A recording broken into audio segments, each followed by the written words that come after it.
Mabuhay, this is Bob from Love Beyond the Sea. The title of today's video has to do with living apart together marriages. I've talked about this in the past, and I found another article I wanted to read some of and comment on here on Love Beyond the Sea. This is called 2 Reasons Why Living Apart Together Marriages are on the rise, according to a psychologist. Please subscribe here to Love Beyond the Sea. I married my wife in the Philippines in 2015, and I've become very interested in helping other people learn about getting along with your wife from another country. But I'm also interested in anything that's to do with singleness and keeping people single, because I think people should be getting married as soon as they can. This is from Mark Travers. I just did an article on him. And this is about living apart together marriages. Now, I'll say before I run out of time here that I don't agree with this. And, you know, when you get married to somebody like I did with my wife in only 54 days, that's less than 8 weeks from the other side of the world, there was a lot I didn't know about her and she didn't know about me, and things that come up, and, you know, you just, like anything else, you just deal with it. You might know everything about that person before you get married, and then you don't know what's going to happen to affect your lives after that. So you might as well just make a go of it. So from this article, recently the BBC featured a story about a Japanese couple who made the unconventional decision to maintain a legal marriage while living separately. Despite sharing a child and meeting 2 or 3 times a week, the video showcased how each partner embraced an individual and independent lifestyle distinct from one another. I guess that's one of the things I don't like about this idea of living together, you know, living apart when you're married. The reason more and more couples choose what they call separation marriage is because they want to maintain their lifestyle, said Hiromi Takeda, who adopted a separation marriage with her husband, whose name is too difficult to pronounce, to combine the benefits of both being married and being single. Now, let me interrupt or interject. I don't think you combine the benefits of being married and being single. As I've said many times before, you're not single anymore, so you have to act and live like you are married, and you will give up some things going from being single to getting married. That's just the way it is. You have to expect that. And if you're not willing to do that, the marriage is probably going to be rocky. Now, to this Hiromi, the biggest advantage of being married is to have someone she can trust fully. Then she says, although we don't live together, our marriage provides me with emotional support.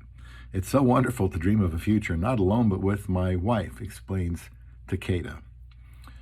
Well, you know, I'm supposed to give my wife emotional support, and we can do that living together. It's really hard to do that when we are apart, though. You just fall further behind. There is scientific evidence to show that living apart together may have some specific benefits in terms of strengthening a long-term relationship. For instance, a 2019 study published in the Sociological Review discovered that living far apart and greater satisfaction with a partner can increase the desire to cohabit in the future and provide couples with a clearer vision of what a best-case cohabiting marriage would look like. Well, you never know what it's going to look like, and, you know, someone coming out of a very long-distance relationship, you know, they say absence makes the heart grow fonder, and maybe that's true, but you still have to deal with things as they come up. And I've talked about those things and want to continue to talk about those things in my 1,470 videos that I have out right now. And continue with this article, a living apart together relationship, they say, is also likely to lead to different outcomes depending on the social, cultural, and personal goals of the people involved.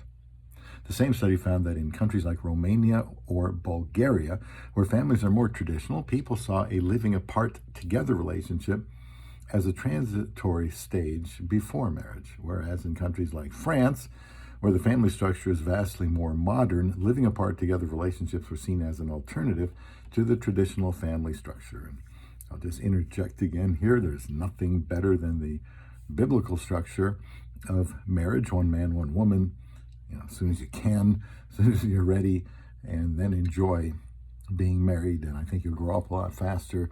You'll have more difficulties, I suppose, than being alone, but you'll have more growth too. But this idea of living apart together marriage, I think, is not good. They point out a couple of things here, several things. Number one, are you great partners but terrible roommates? Interesting. Moving in with your partner comes with substantial changes in relationship dynamics. And many people come to therapy shortly after moving in with a partner with questions on how to manage conflicts that have to do with household tasks, expenses, lack of privacy. In many cases, with a little bit of work, these conflicts work themselves out and the relationship thrives as both partners find a balance with each other and they begin to enjoy the many perks of a live-in relationship. However, there are some couples that may be far better partners than they are in roommates. Living apart together may be the right solution if you and your partner are unable to meet each other in the middle on issues like, do either of you have dietary restrictions or habits that cause the other partner considerable inconvenience? Do you have conflicting ideas about personal space? Are there any health, financial considerations, or other responsibilities that might be better managed individually rather than jointly? They say if any of these considerations appear problematic, then appear problematic rather than exciting in the context of your relationship, you may want to consider, they say, a living apart together relationship as opposed to a traditional cohabitation or marriage. Now, just to be clear, I would not say that. I'm reading this article from Forbes.com because it has to do with the state today of people who are single who, I'm trying to help encourage to get married and the traditional way. A 2017 study published in the European Journal of Population found that relationships with older partners were more likely to thrive as living apart together relationships. This is likely because older individuals, when compared to younger ones, emphasize strict boundaries when it comes to personal space and finances. I see what I can finish here in this time. I just don't like this idea, and let's see. I'll just say, well, let's go on number 2 here. Are you great partners but with different definitions of success? And then they talk about that. And now, I don't see why for thousands of years people have been able to get married, stay married, work out their issues without having to live apart, for half the week or weeks at a time, or maybe they don't live together. I don't know, but I think when you're together, yes, of course, there's friction, but there's also the opportunity to learn how to handle that friction, how to avoid it in the future.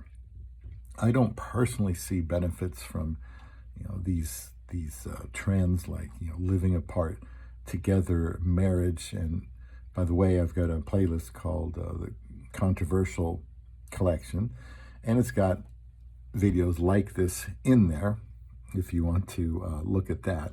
I think people need to get married, need to be getting married faster. I know that's not the trend, and I don't think that's a good thing. I think people should be getting married and staying married. These considerations, normally you just talk about this before you get married, and let's say you get married and then it becomes a major health event takes place. Well, you may have to move, or you may just have to, suck it up and do things differently, or I don't know. But you deal with those things when they happen, and you don't try to predict them because they may or may not happen. You just never know, and we really do have to do the best we can every day. So please subscribe here, leave comments, and I've got hundreds of videos left to make here on Love Beyond the Sea.